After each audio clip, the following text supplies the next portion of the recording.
Hello everyone, welcome to Sanmarga classes. ಮುಂದಿನ ಪ್ರಶ್ನೆ ಅರ್ಥಶಾಸ್ತ್ರದ ಅರ್ಥ ಮತ್ತು ಮಹತ್ವ ಎನ್ನುವಂತಹ ಚಾಪ್ಟರ್ನಿಂದ. ಓಕೆ, ಎಲ್ಲ ಆರ್ಥಿಕ ಚಟುವಟಿಕೆಗಳ ಮೂಲ ಯಾವುದು ಅಂತ ಕೇಳ್ತಾ ಇದ್ದಾರೆ. ಓಕೆ, ಸೊ ಎಲ್ಲ ಆರ್ಥಿಕ ಚಟುವಟಿಕೆಗಳ ಮೂಲವೇ ಮಾನವನ ಬಯಕೆ.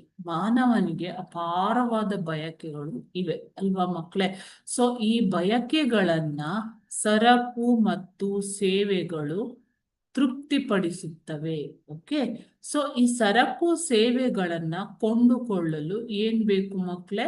ಇವನ್ನ ಕೊಂಡುಕೊಳ್ಳಲು ಹಣ ಬೇಕು.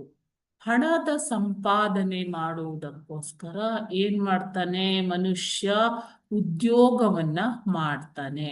ಸೊ ಈ ಉದ್ಯೋಗವು ಹಣದ ಸಂಪಾದನೆ ಮಾಡುವುದಕ್ಕೆ ಮಾಡುವಂತಹ ಉದ್ಯೋಗಗಳಿಗೆ ಆತ ತನ್ನ ಶ್ರಮ ಮತ್ತು ಕೌಶಲ್ಯವನ್ನ ಬಳಸುತ್ತಾನೆ.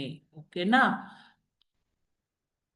ಈ ಶ್ರಮ ಮತ್ತು ಕೌಶಲ್ಯವನ್ನ ಬಳಸಿ ಚಟುವಟಿಕೆಗಳಲ್ಲಿ ತೊಡಗಿಕೊಳ್ಳುವುದನ್ನ ನಾವು ಆರ್ಥಿಕ ಚಟುವಟಿಕೆ ಅಂತ ಕರಿತೀವಿ. ಯಾವುದೇ ಇರ್ಬೋದು, ಹಣದ ಸಂಪಾದನೆಗಾಗಿ ಮಾಡುವಂತಹ ಚಟುವಟಿಕೆ. ಸೊ ಹಾಗಾದ್ರೆ ಈ ಆರ್ಥಿಕ ಚಟುವಟಿಕೆಗಳಿಗೆ ಮೂಲ ಯಾವುದಾಯ್ತು? ಮಾನವನ ಬಯಕೆ.